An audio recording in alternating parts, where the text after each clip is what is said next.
تفسیر خزائن العرفان میں ابراہیم علیہ السلام کی عمر 120 سال کی ہو گئی اور آپ کو کوئی اولاد نہ تھی۔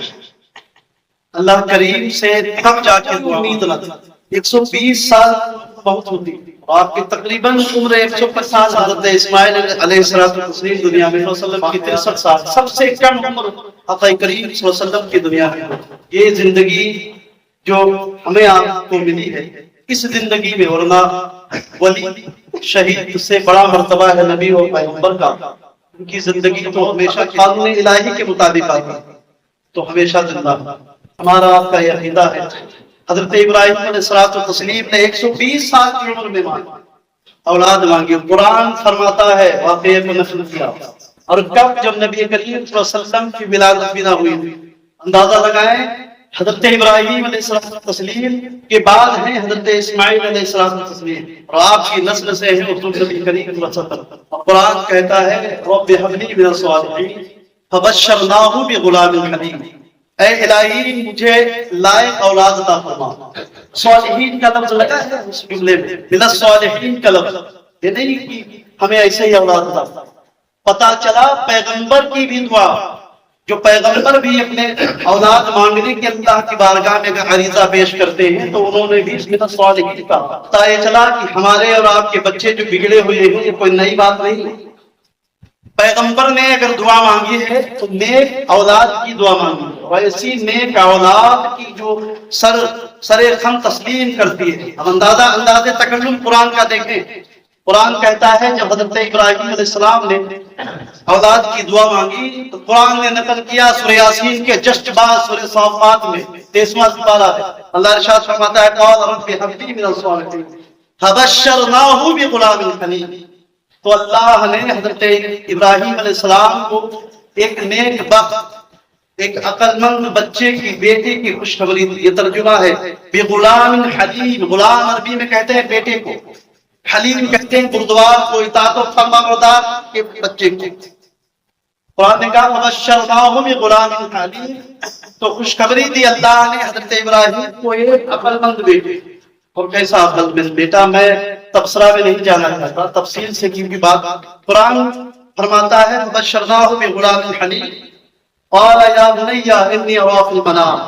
ابراہیم علیہ السلام کو حضرت اسماعیل علیہ السلام کی خوشخبری دی گئی، جب آپ لائق چلنے کے ہوئے، باپ کے ساتھ گھومنے کے لائق ہوئے، تب قرآن فرماتا ہے حضرت ابراہیم علیہ السلام نے خواب دیکھا، اور قرآن نے اس کو بیان فرمایا ہے کہ یا بنی انی ارى في المنام انی اذبحک فانظر ماذا ترى، اے بیٹے میں نے خواب میں دیکھا کہ میں تمہیں ذبح کرتا ہوں، فانظر ماذا ترى، تو تیری کیا رائے، دیکھ لو تم کیا کہتے۔ جیسے ہی حضرت ابراہیم علیہ السلام نے اپنے بیٹے سے کہا کہ فانظر ماذا ترى، میں تمہیں قربان کر رہا ہوں، تمہاری کیا رائے ہے؟ قال یا غافل ستجدنی ان شاء اللہ من الصابرین۔ تو یہ بیٹے کے الفاظ ہیں جو اللہ نے قرآن میں نقل کیے۔ اس کو پہلے بردبار اطاعت و فرمانبردار بچہ قرآن کے لفظوں میں کہا جا چکا ہے، اسے بعد میں اللہ فرماتا ہے قرآن کریم فرقان حمید تفصیل سے واقعہ ہے۔ اللہ رب العزت ارشاد فرماتا ہے جیسے ہی حضرت ابراہیم نے کہا، فرمایا قالا، اے ابو جان کر گزریے جس کا حکم اللہ نے آپ کو دیا، انشاءاللہ مجھے قریب ثابتوں میں سے پانا۔ قربانی قرآن عظیم میں یہ آیت تفصیل سے ذکر کرتی ہے، اور آپ آئیں قرآن کریم میں فرقان حمید کی 30ویں سپارے کی آیت کریمہ ہے، سورہ کوثر جو سب سے چھوٹی سورت ہے۔ اللہ ارشاد فرماتا ہے اِنَّا أَعْطَيْنَاكَ الْكَوْثَرَ فَصَلِّ لِرَبِّكَ وَانْحَرْ، اے محبوب ہم نے آپ کو بے شمار خوبیاں عطا فرمائی، حوض کوثر عطا فرمایا، مقام محمود عطا فرمایا، اس طرح کہ آپ کو سر سے لے کر پیر تک پورا جسم سراپا معجزہ اور رحمت عطا فرمایا۔ اے محبوب آپ ہمارے لیے نمازیں پڑھی اور قربانی کی۔ پتا چلا قربانی ہر مالک نصاب امت محمدیہ صلی اللہ علیہ وسلم میں واجب ہے، ہر بندے کو مالک نصاب پر قربانی واجب ہے۔ اور قربانی کہتی کیا ہے، قربانی کا درس کیا ہے، قربانی کا فلسفہ کیا ہے، قربانی کسے کہتے ہیں؟ فقط قربانی 17واں سپارہ سورہ حج میں اللہ ارشاد فرماتا ہے قربانی کفار و مشرکین کرتے تھے اس دور کے ایام جہالت میں، زمانے جاہلیت میں قربانی کفار و مشرکین بھی کرتے تھے۔ اللہ قربانی سے کیا چاہتا بندوں سے؟ صرف تقرب اللہ، صرف قربت اللہ کی، وصل اللہ کا۔ آپ رب سے مل جائیں، قربانی کا فقط یہی مطلب۔ اور اگر کسی بندہ مومن امت محمدیہ کے فرد نے صلی اللہ علیہ وسلم قربانی فقط آرزو اور تمناؤں کی بہاؤ کو لے کر چلے، وہ آرزو اور تمنائیں شوق صرف خواہش اگر مقصود و مطلوب ہو تو کسی کی قربانی، اگر 7 حصوں والی قربانی میں کسی ایک کا بھی 7 لوگوں کی قربانی کا مطلب یہ تھا کہ صرف ہم ثواب اور قربت کی نیت سے قربانی کریں، 7ویں حصے کا جو 7واں تھا اس کا مطلب تھا کہ گوشت ملے گا تو کھائیں گے 3 دن یا 4 دن، تو کسی کی خطاب فرماتے ہیں 700 کی قربانی ریجیکٹ کر دیں گے۔ اندازہ لگائیں، قربانی صرف اللہ سے قریب کرنے کا ایک طریقہ، قربانی اللہ کو سے قریب کر دیتا ہے، تقرب للہ۔ اب آئے اندازہ لگائیں، حضور نبی کریم صلی اللہ علیہ وسلم کے ابتدا اسلام ہے، ابتدا اسلام کا زمانہ ہے، کفار و مشرکین بھی قربانی کرتے تھے، تو وہ کیا کرتے؟ آیت کریمہ نازل ہوئی، حضرت امام حسن کا بھی قول ہے اور حضرت عبداللہ ابن مبارک رضی اللہ تعالیٰ عنہ، آپ فرماتے ہیں کہ قربانی اس دور کے ایام جاہلیت میں، زمانے جاہلیت میں کفار کرتے تھے۔ ان کا مطلب کیا تھا؟ آپ کیا سوچتے ہو کہ قربانی کو گوشت کرنے کے لیے؟ وہ بھی اللہ کے قریب ہونے کے لیے۔ اگر انہوں نے قربانی کا مطلب اس آیت کریمہ سے سمجھا، آیت یہ سورہ حج میں اللہ ارشاد فرماتا ہے 17واں سپارہ، اللہ فرماتا ہے لَن يَنَالَ اللَّهَ لُحُومُهَا وَلَا دِمَاؤُهَا وَلَكِنْ يَنَالُهُ التَّقْوَىٰ مِنكُمْ۔ آیت کریمہ دیکھیں، ترجمہ ہے ہرگز اللہ کو نہ ان کے گوشت پہنچتے ہیں نہ خون۔ کوئی مطلب نہیں ہے آپ کے گوشت کا، آپ کی قربانی کی ہڈیوں کا، آپ کی قربانی کے گوشت اور ہڈیوں خون کا اللہ کو کوئی مطلب نہیں۔ لَن يَنَالَ اللَّهَ لُحُومُهَا وَلَا دِمَاؤُهَا وَلَكِنْ يَنَالُهُ التَّقْوَىٰ مِنكُمْ۔ صرف اللہ کو کیا چاہیے؟ تو آیت کا دوسرا کھنڈ، دوسرا جز بتاتا ہے فقط صرف اللہ کو تقرب چاہیے، تم سے جو تقویٰ ہوتا ہے۔ میں نے پہلے بتایا کہ اگر بڑی قربانی میں 7 افراد شرکت کرتے ہیں اور ایک کی بھی نیت گوشت حاصل کرنے کی ہے تو ساری قربانی 7 کا حصہ رجب کر دیا گیا، کینسل کر دیتا ہے، ثواب نہیں ہے۔ اب آپ اپنے گھر ڈنڈورا پیٹتے رہے کہ صاحب میں نے 7 قربانیاں کی، گھر پہ کیا ایک حصے میں حصہ بھی نہیں، مگر وہ قربانی قبول نہیں۔ کیوں؟ قربانی کا مقصد، قربانی کا مطلب، قربانی کا جو ہمارا اللہ رب العزت کی دوسرے لفظوں میں اللہ رب العزت کی رضا حاصل کرنے کے لیے، شنودی حاصل کرنے کے لیے ہم قربانی کرتے ہیں۔ سارے سمجھ گئے؟ قربانی کا یہ فقط صرف مطلب ہے کہ اللہ کے ہم قریب، اور اس قربت میں ہم اپنے غریب اور احباب اور دوستوں کو، رشتہ داروں، اس لیے قربانی کے 3 حصے کرنے کا، اور آپ کھا لیتے، کہیں بٹوا دیتے۔ 3 حصوں میں سے اگر تینوں حصوں میں کی ایک بھی بوٹی آپ نے مکس کر دی، گڑبڑ کیا، تو قربانی تب بھی نہیں ہوئی۔ ایک رشتہ داروں کا حصہ اور ایک اپنا حصہ اہل و عیال کا، اور ایک غریب اور یتیم مسکینوں کا حصہ، اس کو ڈیوائڈ کیا ہے شریعت اسلامیہ نے۔ یہ کیا ہے؟ حسن اسلام ہے، یہ مدد ہے، ایک طریقے کی مدد ہے۔ جس طرح اسلام میں صاحب نصاب پر زکوٰۃ اور فطرہ واجب ہے، اس طرح سے قربانی سے تقسیم کی اللہ رب العزت نے، تاکہ کسی غریب یتیم بیوہ کو آپ کے گھر کا حصہ جو آپ قربانی کریں گے اس میں 3 حصہ اللہ کے نبی صلی اللہ علیہ وسلم نے صحابہ اس لیے کیے کہ تاکہ ایک حصہ غریبوں کو پہنچ جائے اور ایک حصہ اپنے عزیز و اقربا کو پہنچ جائے اور ایک حصہ اپنے گھر والوں کو۔ برابر؟ یہ ہماری اگر نیتیں ہیں، یہ ہمارا اگر کچھ ہے تو سمجھو قربانی میں ہم کامیاب ہیں، سمجھو ہم جو قربانی دے رہے ہیں یہ قربانی بھی صحیح ہے، اور آخر میں اس قربانی کا صلہ اللہ کو عطا فرمائے۔ قرآن کریم میں اخیر آیت میں سورہ صافات میں اللہ نے اپنے پیغمبر کو جو حکم دیا کہ سب سے عزیز قربانی چاہیے، اول دن خواب میں جو دکھا کہ سب سے پیاری سب قربانی کیجیے، تو حضرت ابراہیم علیہ السلام نے 100 اونٹ لے گئے مینا کی وادی میں، دوبارہ پھر تو حضرت ابراہیم سمجھ گئے قربانی کا مطلب جو اللہ چاہ رہا ہے وہ یہ میرا صحیح نہیں ہو رہا، میں صحیح پکڑ نہیں پا رہا۔ ایک دن خواب دکھا تو 100 اونٹ کیے، دوسرے دن خواب دکھا تو 200 اونٹ، تیسرے دن جب خواب دکھا تو اس میں یہ تھا کہ سب سے عزیز قربان کرے جو آپ کو زیادہ محبوب و مرغوب ہو۔ اب دنیا میں کچھ چیزیں آپ کو محبوب ہیں، ذرا آپ کو نوٹس کیجیے، اولاد، مال اور اپنی جان، ان تینوں چیزوں میں اگر کچھ چیز آپ کو محبوب ہے تو اولاد، اور ایک جس شخص کو، جس پیغمبر کو 120 سال کی عمر میں ایک اولاد عطا ہو، اس اولاد سے، لفظ اولاد سے ایک بچہ مراد، ایک بچہ مراد، اور اللہ نے اسے نشاندہی کی ہو کہ تم اسے لے جاؤ۔ حضرت ابراہیم علیہ السلام سوچ میں پڑ گئے، تھوڑی دیر کے لیے آپ سوچنے لگے کہ سب سے زیادہ محبوب و مرغوب مجھے اللہ کی راہ میں اور مجھے میرا بیٹا ہے، تو جو مجھے ابھی ملا تھا اسے مجھے قربان کرنا۔ اندازہ لگا پیغمبر کی قربانی، اس کا باپ بھی پیغمبر ہے اور ایسا ویسا پیغمبر نہیں، اولو العزم پیغمبر، 5 نبیوں میں رسولوں میں بھی سب سے بڑے پیغمبر، ان میں ان کا مرتبہ حضرت ابراہیم کا آتا ہے جو اولو العزم پیغمبر کہے جاتے ہیں، اس پیغمبر کے بیٹے کی قربانی ہے جو خود ایک پیغمبر ہو۔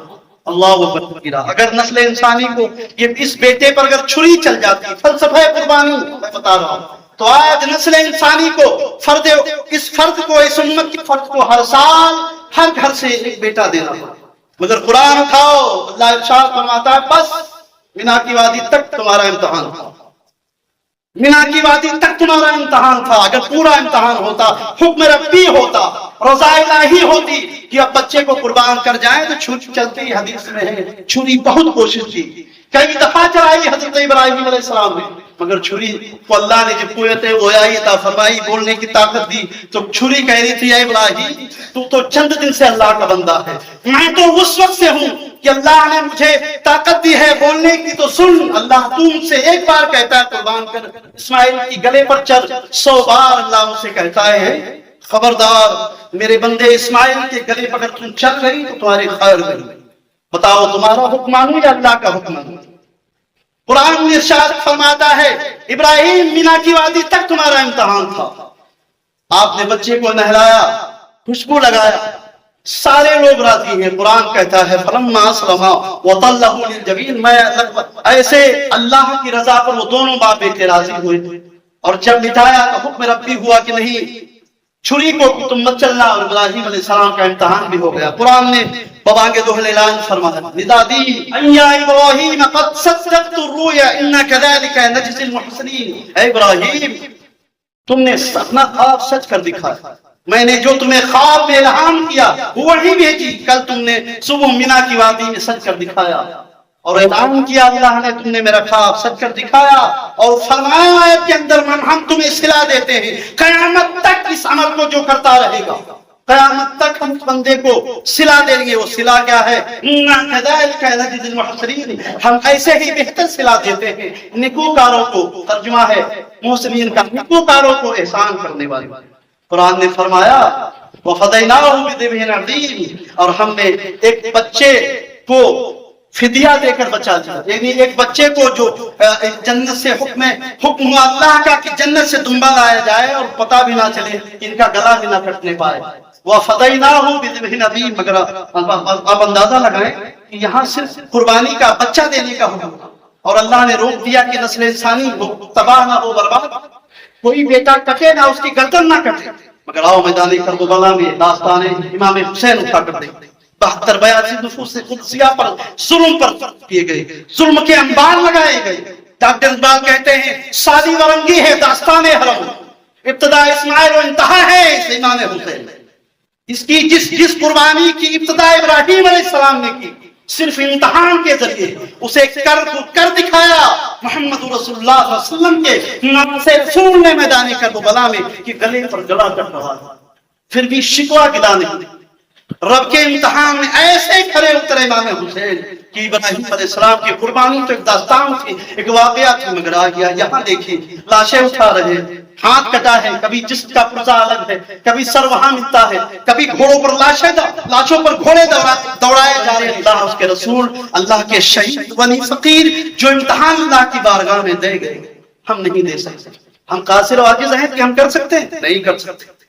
وہ امتحان تھا، قرآن کہتا ہے اِنَّا هَذَا لَهُوَ الْبَلَاءُ الْعَظِيمُ، بے شک یہ روشن امتحان تھا، یہ ان کے لیے کھلا امتحان تھا، تم اس امتحان کا چیلنج نہیں، کچھ بھی نہیں کر سکتے۔ قرآن کریم قرآن حمید میں اللہ رب العزت نے اس واقعے کو تفصیل سے بیان کیا۔ میں نے ایک آیت پڑھی سورہ کوثر کی، اللہ نے اس میں حکم دیا قربانی کا، اے محبوب میرے لیے آپ قربانی کریں، فَصَلِّ لِرَبِّكَ وَانْحَرْ، تو چاہیے کہ آپ ہمارے لیے نمازیں پڑھیں اور قربانی کریں۔ صحابہ نے پوچھا یا رسول اللہ ما هي الهدايا؟ زید بن ارقم رضی اللہ تعالی عنہ قال لا صحاب رسول اللہ صلی اللہ علیہ وسلم ما هي الهدايا یا رسول اللہ صلی اللہ علیہ وسلم؟ قال هي سنة ابيكم ابراہیم، وقال رسول اللہ صلی اللہ علیہ وسلم وما لنا فيها یا رسول اللہ۔ پھر صحابہ نے کہا، حضرت زید بن ارقم اس کے راوی ہیں، تمام صحابہ کی جماعت نے نبی کریم صلی اللہ علیہ وسلم سے عرض کیا یا رسول اللہ صلی اللہ علیہ وسلم قربانیاں کیا ہیں؟ تو آپ نے فرمایا یہ تمہارے باپ ابراہیم علیہ السلام کی سنت ہے، یہ عمل سنت ہے، یعنی یہ عمل ابراہیم علیہ السلام کا تھا، یہ سنت ہے۔ پھر فرمایا وما لنا فیہا یا رسول اللہ، پھر ہمارے لیے یہ جو اگلا سوال ہے یہ حیت بیان کر رہا ہے کہ پھر اتنا ثواب کتنا، درجے ثواب کے کیا ہیں؟ تو آپ نے فرمایا قال بكل شعرة حسنة، ہر بال کے بدلے ایک نیکی ہے۔ آپ اپنے گھر جائیں قربانی کا جانور چکریں۔ دوسری حدیث اٹھائیں، قربانی کے 3 جانور ہیں، الابل والغنم والبقر، ایک گائے، دوسرا اونٹ، تیسرے بکرا بکری، یہ قربانی کے جانور ہیں۔ غالباً میں دیکھتا ہوں ابھی آپ کا بھی روز مرہ کا مشاہدہ ہے ہر سال کا کہ جو جانور قربانی میں متعین کیے گئے ہیں ان کے جسم پر بال بے شمار ہوئے، اور یہاں حدیث میں بھی ملتا ہے قال بكل شعرة حسنة، ہر بال کے برابر ایک نیکی۔ جاؤ ذرا گڑا لگاؤ، اس کو جوڑو، کیلکولیشن کرو ذرا کتنا ملتا ہے، دماغ سے کرو، کچھ مشینری لے کے بیٹھو کتنا ملتا ہے، ہر بال کے برابر ایک نیکی۔ اللہ اکبر کبیرہ۔ حضور نبی کریم صلی اللہ علیہ وسلم نے قربانی خود بھی کی ہے اور آپ نے امت کو ترغیب و ترہیب کی تعلیم بھی دی ہے۔ تو ہمارا آپ سے ایک پیغام ہے، پورے زمانے سے ایک پیغام ہے کہ آپ قربانی زیادہ سے زیادہ کریں، اور ان حصوں کو جو تقسیم کرنے کی وجہ شریعت نے رکھی ہے اس پر کھڑے اتریں۔ ایک حصہ دوستوں کا، ایک حصہ غریبوں کا اور ایک حصہ اپنا۔ ایسا نہ کریں کہ فریج میں رکھے اسے محرم تک اپنے پیٹ کی خوراک بنا لیں۔ اللہ کے نبی صلی اللہ علیہ وسلم نے ایک مقام پر ارشاد فرمایا، صحابہ نے پوچھا رسول اللہ قربانیوں سے اور کیا فائدہ؟ تو فرمایا سمنوا ضحاياكم فإن على الصراط مطاياكم، قربانیاں خوبصورت ہو، امام حسن کا قول، قربانیاں امام بہقی کا قول ہے، قربانیاں خوبصورت ہو، ان کا جانور تندرست ہو، اس لیے سمنو کا مطلب موٹا کرو، اور حکمی فقہا فرماتی جس جانور کی قربانی کرو اسے گھر پہلے خریدو 15 دن کے لینا، تاکہ وہ تمہیں ہل مل جائے۔ جب تم سے ہل مل جائے گا اب اللہ چاہے گا تم قربانی کرو، اس لیے اس مال کی قربانی ہے جو تمہاری محبوب ہو، جو تم سے قریب ہو اور تم اس سے قریب ہو۔ اور اللہ ایک طرف تمہاری مال کی محبت بھی دیکھنا چاہتا ہے کہ ذرا تم کر رہے ہو دل میں تمہارے کو بہت نہیں۔ اکثر دیکھا گیا ہے، یہ مسئلہ سن لیں، اندازہ لگائیں، بہت سارے مسائل ہیں مجھ سے کم ہوئے ہیں، کوشش کروں گا جمعہ اور پڑے گا کہ بہت سارے بھائی ایسے ہیں گھر کا جانور بیچ دیتے ہیں، اور بعد والا دوسرے آیت میں کہ اللہ نے فرمایا ہمیں گوشت اور خون سے کوئی مطلب نہیں، یہ کفار کے لیے تھا۔ کیوں؟ اچھا اس کی شان نزول بتا دوں، وہ آیت کریمہ کہ اللہ نے جس میں فرمایا تمہارے خون تمہارے گوشت کی مجھے کوئی حاجت نہیں، قبول نہیں ہوتا ہے، صرف اللہ تم سے تقویٰ چاہتا ہے۔ ایام جہالت میں، زمانہ جاہلیت میں کفار مشرکین اپنی قربانی کے جانوروں کا گوشت اور خون جو ہے وہ کعبے کی دیواروں پر رگڑتے۔ کب؟ جب ابھی سرکار صلی اللہ علیہ وسلم کا زمانہ ہے، جب رگڑتے تھے وہ یہ جانتے تھے کہ رگڑنے کے بعد ہی مجھے اللہ ملتا تھا، اور یہی حکم۔ تو آیت کریمہ نازل ہوئی، اے محبوب آپ انہیں بتا دیں اس کا کچھ نہیں ہوتا، صرف تقویٰ ہوتا ہے۔ اللہ کے پیارے حبیب صلی اللہ علیہ وسلم نے بے شمار طریقوں پر، بے شمار مقامات پر یہ حکم دیا ہے امت کے لیے۔ ایک حدیث میں اللہ کے نبی صلی اللہ علیہ وسلم نے ارشاد فرمایا جو لوگ جس کے نام قربانی ہو اس شخص کا اس بکرے کے پاس، جانور کے پاس کھڑا ہونا بھی ضروری ہے۔ ایک حدیث میں ہے سیاستہ کی، اللہ کے پیارے حبیب صلی اللہ علیہ وسلم نے صبح کا وقت تھا، حضرت فاطمہ کے گھر پہنچے، اور آپ نے حضرت فاطمہ کے قریب جب پہنچے تو آپ نے جگایا بیٹی اٹھو، تو حضرت فاطمہ رضی اللہ تعالیٰ عنہ نے بتایا کیا بات ہے، میرے بابا باپ پر قربان، اے میرے ابو جان کیا بات؟ تو آپ نے فرمایا قربانی ہونی ہے تمہاری، میں چاہتا ہوں کہ جس کی قربانی ہے وہاں کھڑا۔ اس حدیث سے پتہ چلتا ہے کہ جس شخص کے نام قربانی ہونی ہے اسے ضرورت نہیں، ورنہ طریقہ استعمال یہ ہے کہ پہلے وہ شخص اپنے ہاتھ سے کرے، ضروری یہ ہے دوسرے سے نہیں۔ اگر کوئی وہ کر نہیں پاتا ہے، دوسرا مجبوری میں کر رہا ہے، تو وہ شخص اس کے پاس کھڑا ہو، قربانی کے پاس کھڑا ہو۔ حضرت فاطمہ زہرا خاتون جنت رضی اللہ تعالیٰ عنہا جو امت مسلمہ میں قیامت تک ایک ایسی مائی ہے، کیسی خاتون ہے جس کا مثل نظیر نہیں قیامت تک امت میں۔ آپ نے فرمایا فاطمہ اپنی قربانی کے پاس کھڑی ہوئی، تمہاری قربانی، تمہارا نام بچہ ہوگا۔ اس طرح سے، اور ایک بچہ آپ نے امت کے بنا، میں اعلان کرتا ہوں پیغام اسلام ہے یہ کہ سب سے پہلے اگر کوئی مالک حسب استطاعت اس لائق آدمی ہے کہ ایک قربانی کرتا ہے مالک نسان اپنے نام، اگر اور دوسری قربانی وہ کسی ولی شہید فقیر کے نام کرتا ہے تو سب سے پہلے وہ نبی کریم صلی اللہ علیہ وسلم کے نام کرتا ہے۔ میں واجب نہیں ہٹا رہا ہوں، واجب والا تو اپنے نام کرے گا ہی، دوسری قربانی نبی کریم صلی اللہ علیہ وسلم کے نام کریں، اس لیے کہ ایک امت کا احسان ہم ادا نہیں کر سکتے اپنے پیارے پیغمبر کا، قیامت تک کوئی احسان نہیں ادا کر سکتے، مگر ایک قربانی سب سے پہلی آپ اپنے نبی کے نام کریں۔ ہو سکتا ہے یہ عمل بھی ہمارا اللہ کے پیارے حبیب اپنی بارگاہ میں قبول کریں اور رب اپنی بارگاہ میں، کیونکہ آپ نے اپنے اہل و عیال کے نام بھی کیا اور اپنی بیٹی فاطمہ کے نام بھی ہوئی اور امت کے نام بھی قربان ہوا۔ میرا پیغام ہے کہ قربانی بہت ضروری ہے۔ ان دنوں میں جس شخص حضرات پر قرضہ ہے ان پر تو خیر قربانی ضروری نہیں، اگر قرضہ اس زیادہ ہے کہ سب فائننس میں چل رہا ہے، سبھی دقتیں ہیں، 10-20 ہزار کا اگر انتظام نہیں ہوتا تو ان پر قربانی نہیں، ورنہ قربانیاں اس وقت تقریباً 95 سے زیادہ لوگ یہ پرتیشت رکھتے ہیں، حق رکھتے ہیں قربانی کریں۔ وآخر دعوانا ان الحمد للہ رب العالمین۔ السلام علیکم۔